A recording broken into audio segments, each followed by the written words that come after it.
messing around, look what he just put at site where 31k illegals were arrested. It's happening, folks. After decades of Republican presidents promising to do so, but then conveniently forgetting after being elected, President Donald Trump is starting to build the wall.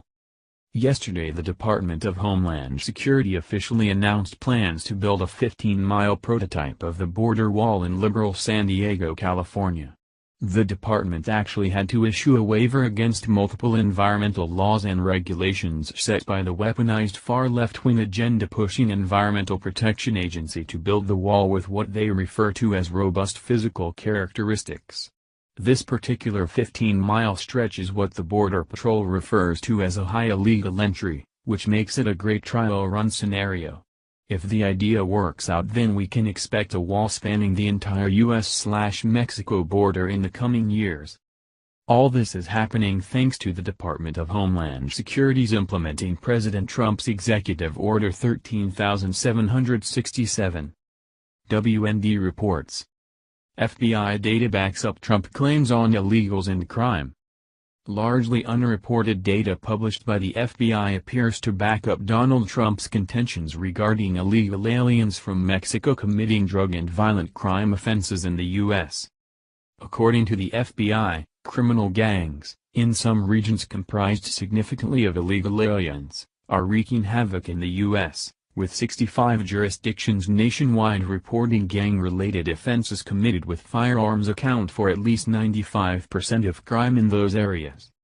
The FBI further documented gangs in southwestern border regions consisting of up to 80% illegal aliens were committing a multitude of crimes in America, including drug-related crimes, weapons trafficking, alien smuggling, human trafficking, prostitution, extortion, robbery, auto theft, assault, homicide, racketeering, and money laundering. The information was contained in the FBI's 79-page National Gang Report published in 2013, the most recently released extensive agency report providing an overview of gang activities and trends in the United States.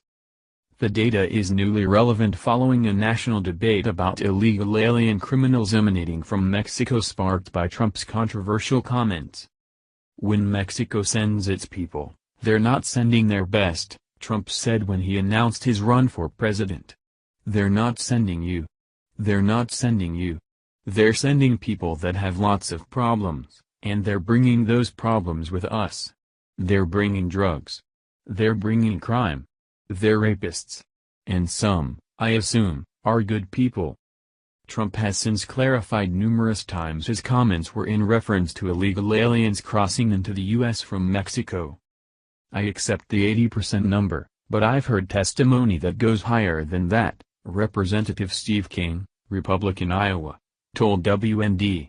It might be that gangs are now starting to recruit children that are born to illegals. Ann Coulter takes apart the arguments from advocates for amnesty and illegal aliens, in Adios, America, and in the course of her work reveals that Democrats always have thought of immigration reform as a way to stuff the ballot box. That might account for some of the remaining 20%, he said, noting it could get worse. You turn over another generation of this and you won't be able to characterize them as illegals anymore. They will be anchor babies. Michelle Bachmann, a former member of Congress, added, with every news cycle, Donald Trump is being proven right about problems associated with illegal aliens.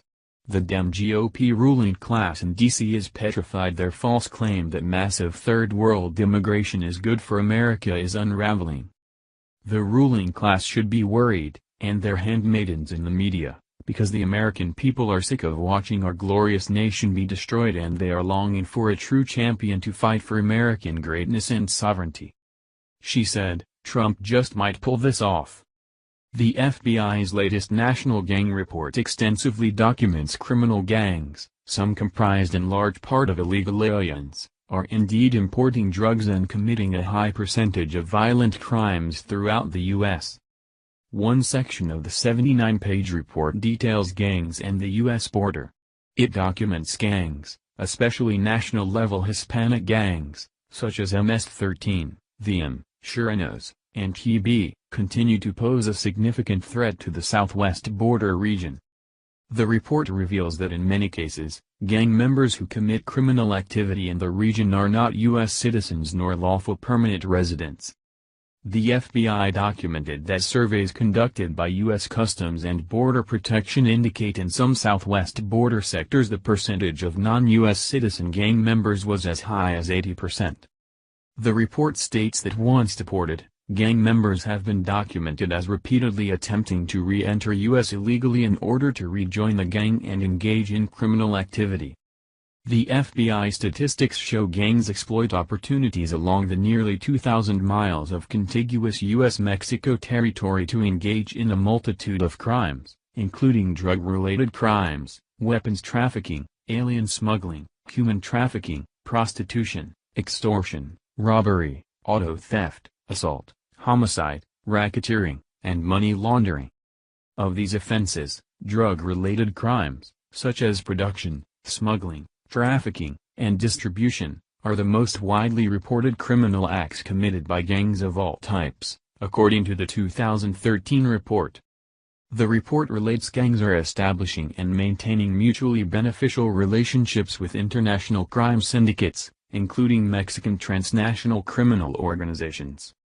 These cross-border relationships, the FBI warned, increase profits for gangs through drug distribution, drug transportation, and the commission of violent crimes to enforce drug payment and protect drug transportation corridors from rival usage.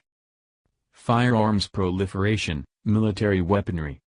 Perhaps just as alarming is the section on weapons and explosives, which notes the massive proliferation of firearms among illegal gangs, revealing gangs are in possession of vast quantities of handguns, rifles, both semi and fully automatic, shotguns, and in some instances, machine guns. Gang members use these weapons in violent encounters with rival gang members, law enforcement officers, and innocent victims, the report relates. Law enforcement officials in multiple U.S. jurisdictions reported gang members in their regions also have been caught in possession of law enforcement-only and military weaponry such as assault rifles, grenades, and body armor. Law enforcement officials surveyed nationwide reported a full 30% of gang-related crime in their jurisdiction was committed with firearms, while 65 jurisdictions nationwide reported gang-related offenses carried out using firearms accounted for at least 95% of crime in their areas. Just how many gang members are inside the U.S.? The 2013 report refused to provide numbers, citing inconclusive reporting and lack of confidence in estimates.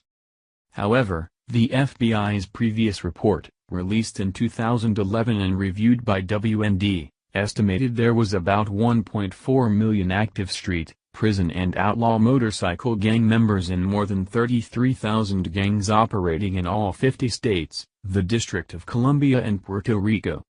A nation without a border isn't a nation. We can't continue to live the way we have. Open borders are a security threat to our people, culture, and our very way of life. Now many people know this because the mainstream media keeps it hidden. 95% of murder warrants in the sanctuary city of Los Angeles are for illegal aliens. Yet our politicians do not care. They are okay since most, if not all of them, live behind a fence and with armed security. It's us common folk who have to deal with these people who weren't even wanted in the cesspool they came from. People from Latin America aren't being persecuted for their religion or beliefs, so there is no reason to take them in. Only Venezuela is currently suffering a humanitarian crisis brought about by the Bernie Sanders-style socialism they decided to install in their once great and prosperous nation. Now they don't even have food or toilet paper. Feel the burn.